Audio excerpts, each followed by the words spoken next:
Good morning. I want to ask you a question. How bad do you want something in your life? And how much energy are you willing to expend to get it? You can tell me right quick. You can say, man, there's a lot of things I want. I want this, I want that, I want this. Okay. What did God say? What is the greatest commandment? To love the Lord your God with all your heart, soul, mind, and strength. You're going, I knew you were going to go there. I wasn't going to get a car or a job or a wife or a husband or this or that. You're going to take it and spiritualize it away, right? No, I'm not. Here in the Bible, in 2 Kings chapter 13, we find a king that was faced with Elisha dying. Elisha was dying, and that was scaring him to death because he was the man of God. He was the guy that had answers. He was the one you went to when you were in trouble. He was the one that could give you the message from God. And now Elisha was dying, and he felt alone. He felt vulnerable by himself. And so he goes to Elisha. You know what Elisha says to him?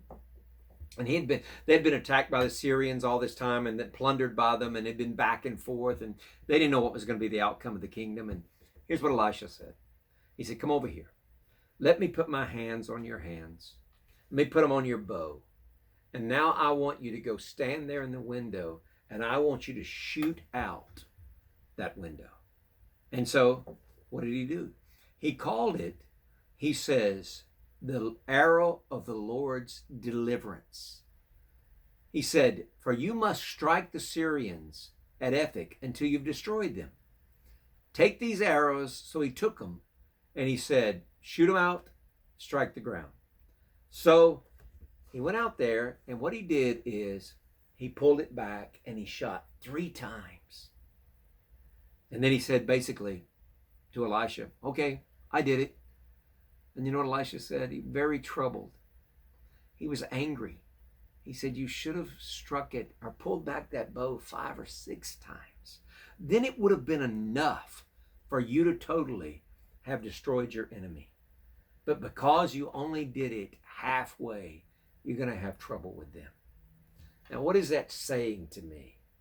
That's saying to me that I must persist in this thing. I must persist in it.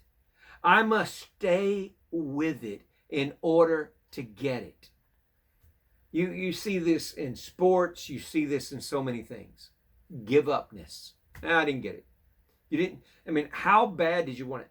Did you tie together the power of God and your persistence together, and you keep doing that over and over and over until you get it? Edison, the light bulb, we can go on forever and ever. And this is not meant to be a motivation speech at all. All this is meant to be is, do you really want, in this case, deliverance? The arrows of the Lord's deliverance. He said, okay, this is an arrow of promise, and it's strung back on a bow of need, and you just keep releasing that promise and that need. You put them together, and you just keep releasing them out into the kingdom of God, into the sky towards God in prayer.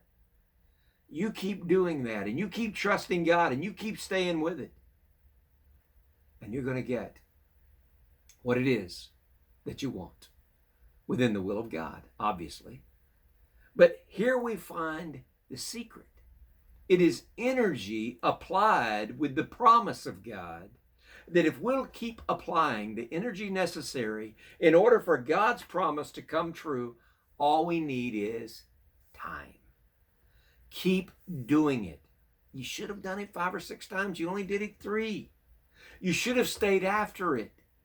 And we want to stay after. It doesn't mean we quit, that God's thrown us away. We can come back to God and say, okay, God, I'm ready to get back on the easel. I'm ready to grab my bow and arrows again. And God's not going to turn you away from that. But we must expend the energy necessary. I don't want to get to heaven and God say to me, Stacy, why'd you stop? Why'd you stop? Why didn't you keep going? You were almost there. Just because you couldn't see it didn't mean it wasn't around the corner. I want to encourage you today. Stay after what it is you believe God's given you, and you tie that together, that need with that promise. And I promise you, it'll come to pass. God bless you. Thank you for spending this time with us this morning.